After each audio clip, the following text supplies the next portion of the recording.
ఇష్టము అన్నదానం అంటే ఆయన గురించి ఒక 2 వాక్యాలు రాశా నేను.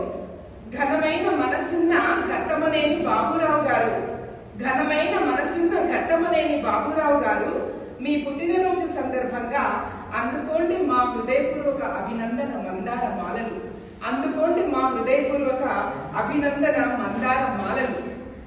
మెయిన్ పాయింట్ ఒకటి చెప్తున్నా, మీరు కూడా వినండి శ్రద్ధగా. ఎన్ని లక్షలు ఎన్ని కోట్లు సంపాదించామన్నది ముఖ్యం కాదు. ఎన్ని లక్షలు ఎన్ని కోట్లు సంపాదించామన్నది ముఖ్యం కాదు.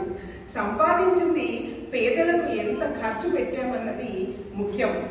మన జ్ఞాపకాలు పదిలంగా ఈ భూమి మీద నిలిచిపోవాలంటే, మన జ్ఞాపకాలు ఈ భూమి మీద నిలిచిపోవాలంటే మనం చేసే పనులే ముఖ్యం. అవే మనల్ని శాశ్వతంగా నిలబెడతాయి. అవే మనల్ని శాశ్వతంగా నిలబెడతాయి. మనం ఉన్నా లేకపోయినా మనల్ని నిరంతరం గుర్తు చేస్తూనే ఉంటాయి.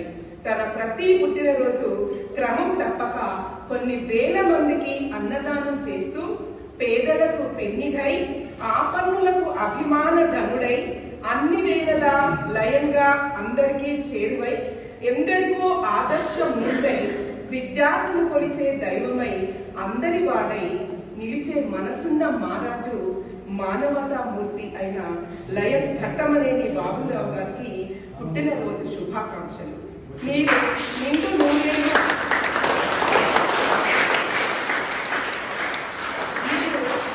నూరేళ్ళు ఆయురారోగ్యాలతోటి ఉండాలని చెప్పేసి మనస్ఫూర్తిగా కోరుకుంటూ మరొకసారి మీకు